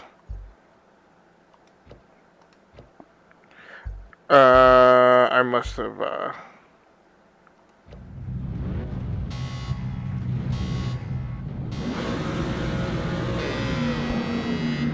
Okay, so the HUD components are not horrible. I'm not really watching the speedometer anyway.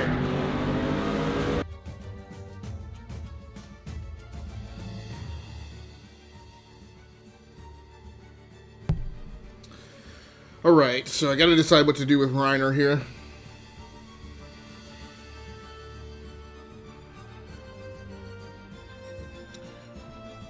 And is it attack or heal?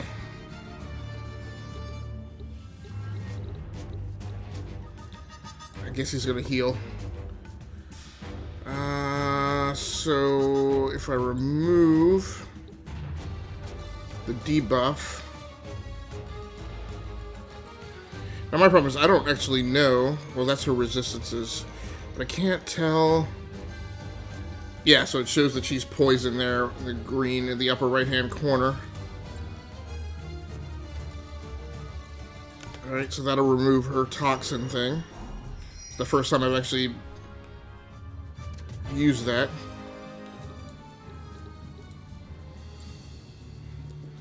Now she's down to 30. I don't know what to do with her either. I don't know if I should bum rush for the treasure, because on this, in order to get the treasure box, you have to get it during combat. Like, it's not like combat ends and then you can go get it. So somebody's basically got to run the gauntlet. And I usually will use my lowest level character for that, which she is. But, I don't have any, none of these enemies are, like, really low. But then I also don't know, should I use her to heal Kiri or Anadin, or whatever her name is. I think I've got to do heal. Of course, those characters can also heal themselves. I think, though...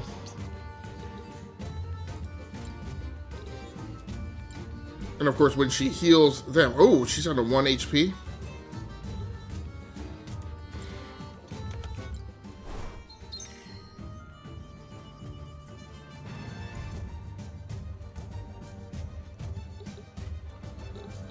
I'm gonna have her bum rush for the treasure. Dason. I think he's gotta give her field aid right now. He's got no potions left.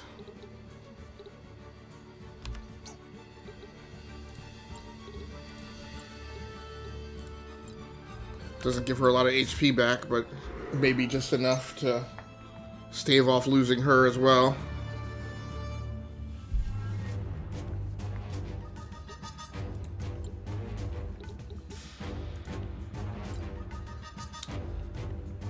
Now, she can't attack that dude.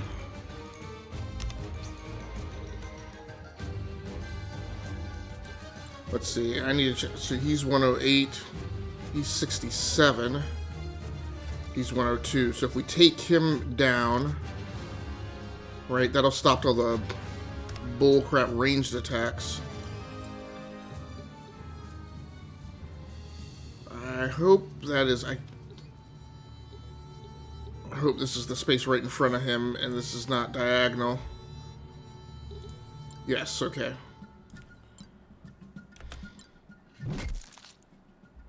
Dang. Here's a big stick. Oh, why is she hurting? Oh, good. I missed that mage was in there. I thought that was one of my characters. Good thing. Poison. This guy.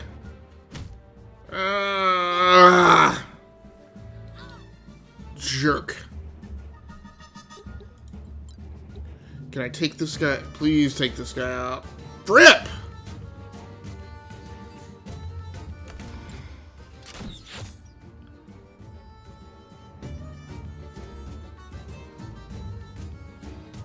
This is gonna end his turn there. 22. I think I gotta make the sacrifice play and have her take this guy out.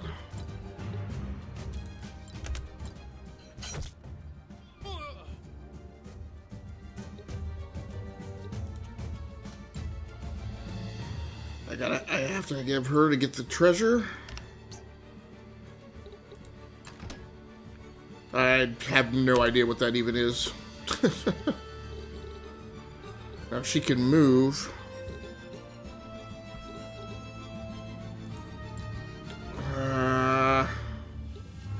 There's only 2 of them left. But then there's only 4 of us.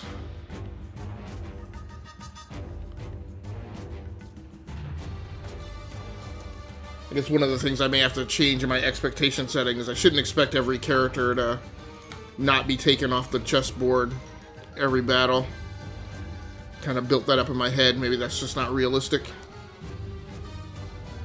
So he's going to attack her no matter what. Maybe by moving here, at least I can pull him into range of Bizarro, so Bizarro can put the smackdown on him.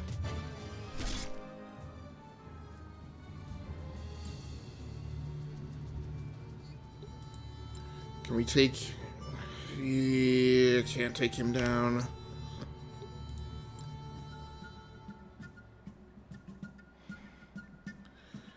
If I hit him with rooting shot, then that... I don't know if that causes them to not be able to move the next round. I would hope that that's what that is. Nobody's got any debuffs. He's got no potions. Oh, what does Remedy do? Remedy does the same thing.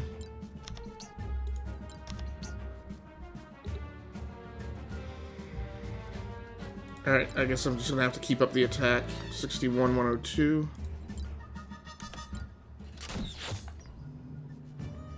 Wow, that only did 19, I guess because it was a front attack.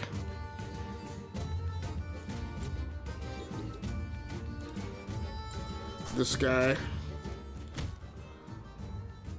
Ugh.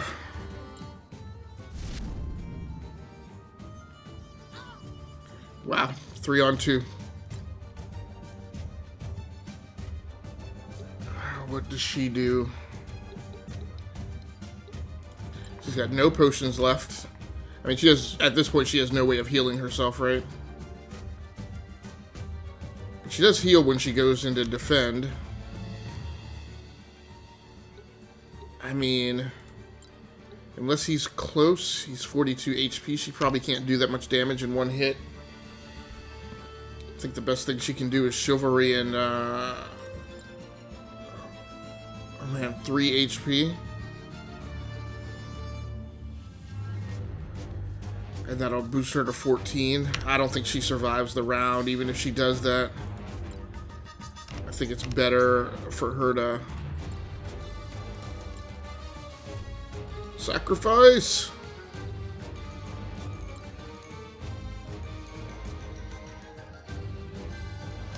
I don't really need to steal gold.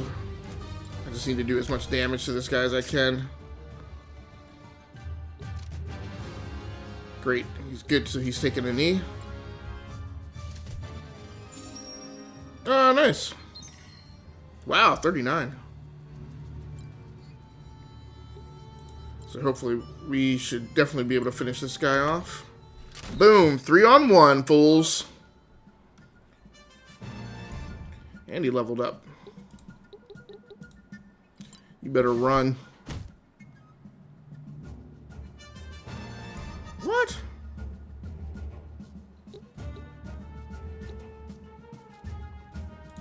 Yeah, there's no point now getting near the end of the match in being defensive. Just trying to be super aggressive. He does not have counterattack.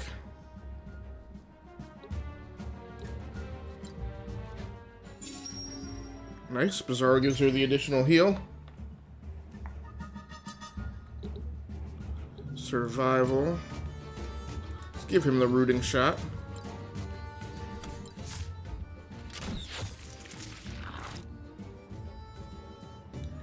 I'm assuming that means he can't move next round. Otherwise, I don't really know what the purpose is of a root shot. He can still attack, though, apparently. Bizarro's about to jack him up.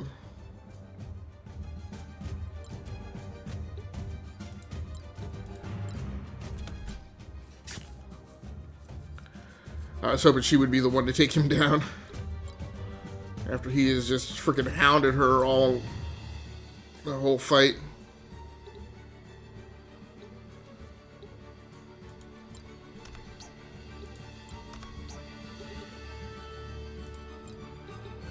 Yeah, this should be all she wrote. Duke. Alright, we got about 10 minutes left in the live stream.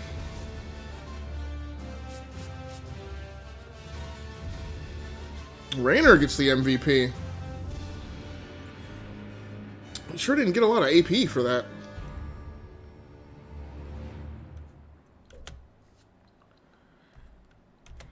Three team members injured. Game save before you lose it.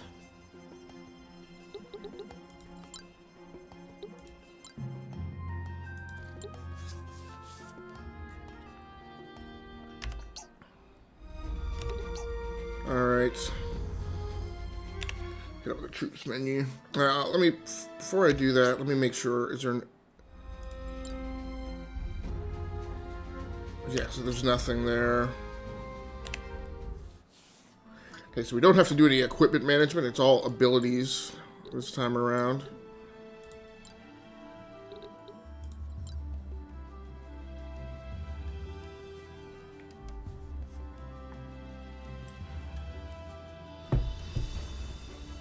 Alright.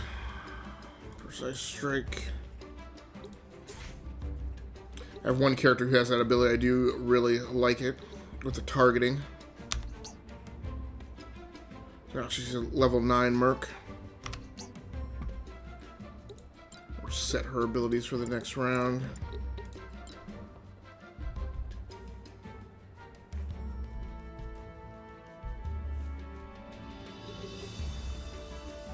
Trickery makes her a scoundrel now.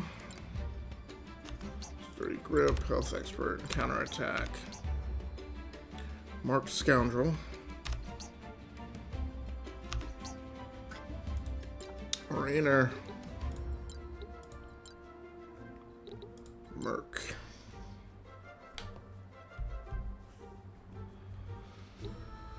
Alright, counterattack is huge for him.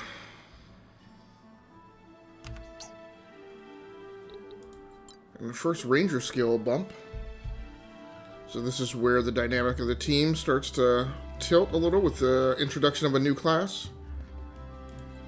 Reveals all traps in a 6 radius around the character and grants the character crit increase. Increases the unit's chance to score a critical hit. Nice.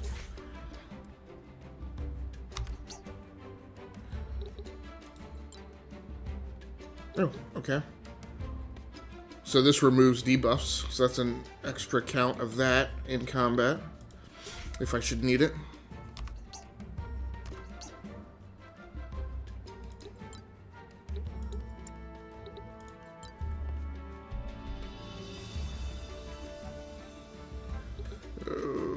Trickery, so it becomes a ranger scoundrel. And counterattack.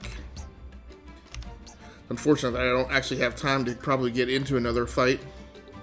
See how some of these improvements work in combat on the field.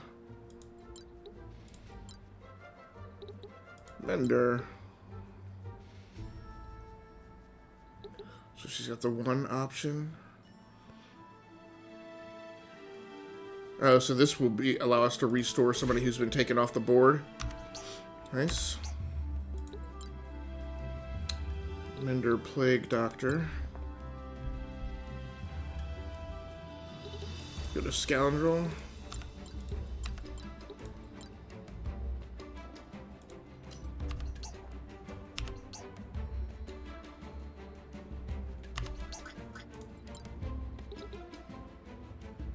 We're gonna be a little hurting. I got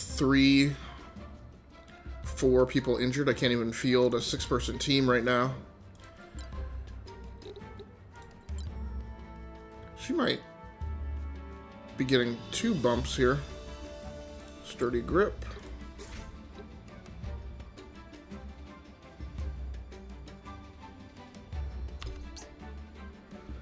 Nope, she doesn't have enough to do the double.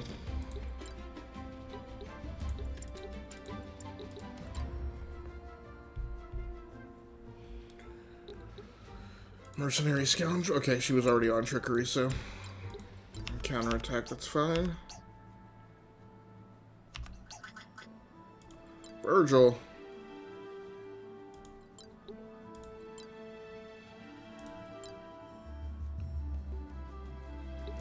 Power strike, because that's his mercenary skill. Don't really care so much about that.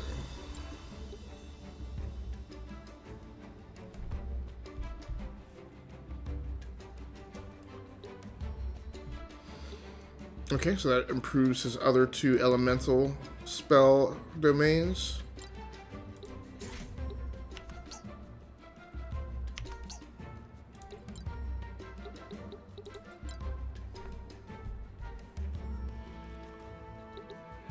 Soul magic. Okay, that makes him an alchemistic. Very cool.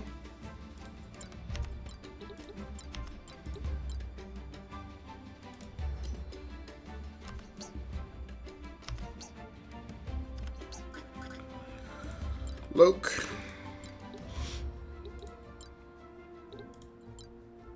He might have enough to do the double. Maybe. Yep, health expert. Buffs his HP, so that'll be good. Nope, didn't have enough to do the double.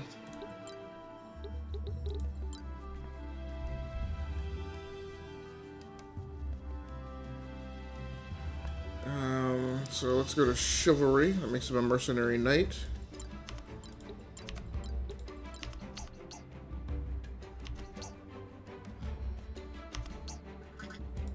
Jason.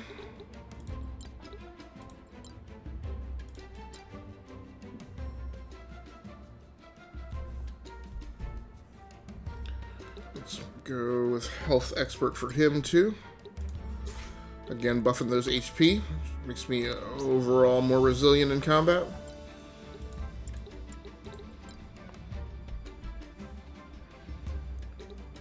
Holy magic.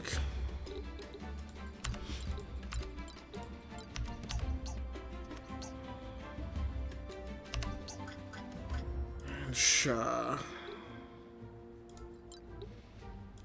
Well, this is her first time leveling up skills.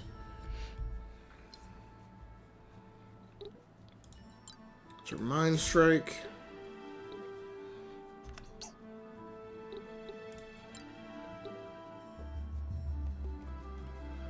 You can have direct damage in their stead will not work for area of effectability if there's already a target of the ability. Okay.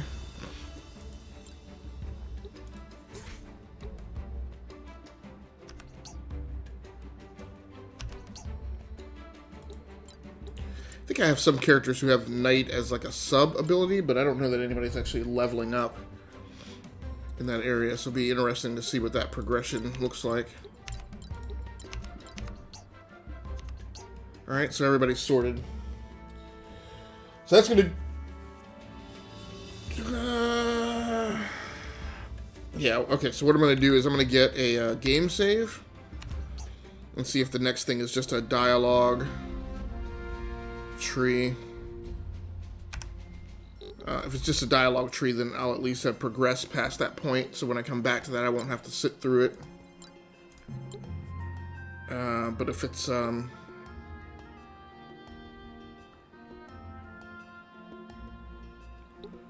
if it gets into combat, I'm probably going to bounce out of that.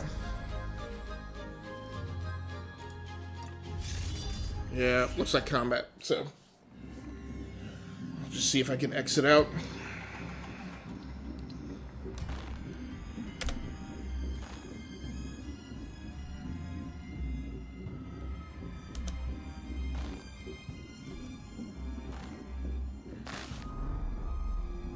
Well, this is just one temple. So there's 4 temples. It's taken me about 7-8 hours to get to that. I wonder if this is a 32-hour game.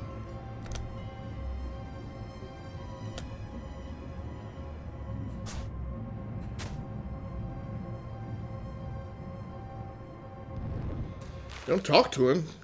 Just take him out.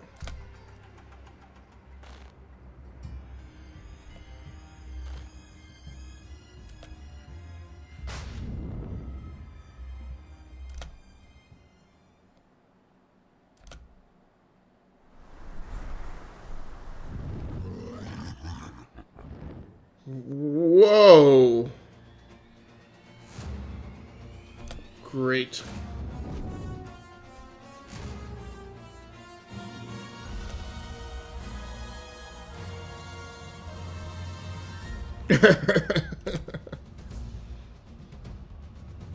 Okay. Yeah, unfortunately I just don't have time to play through this morning.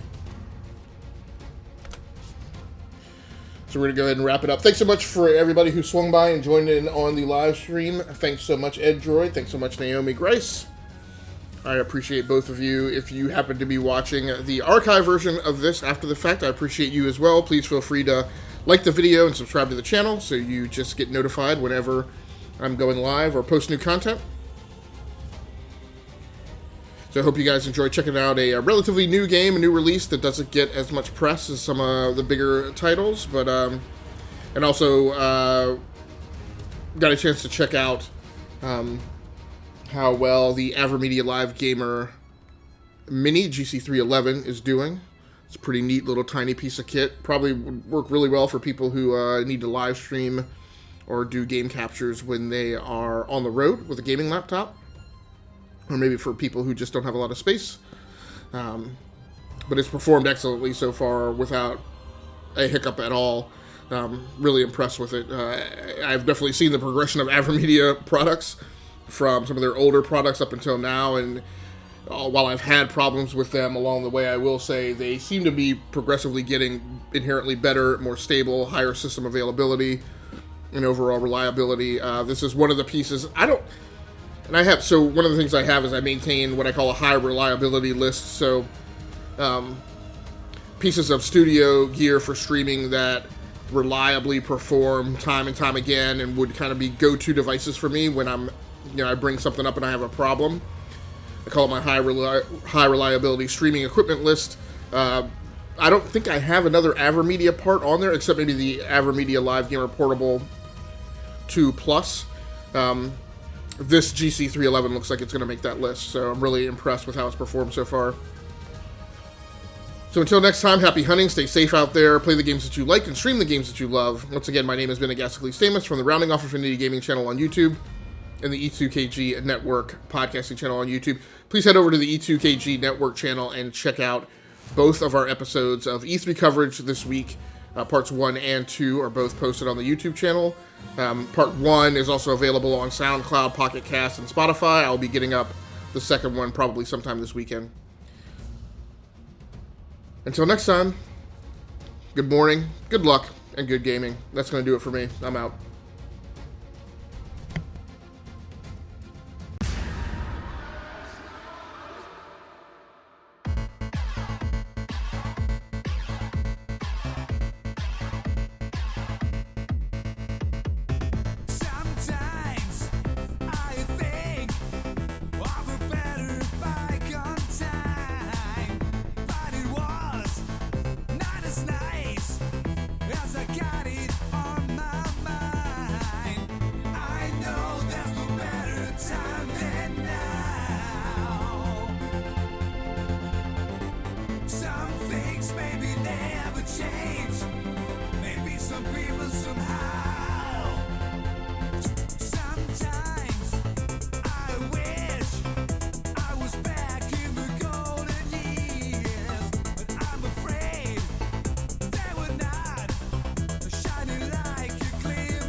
Turn around.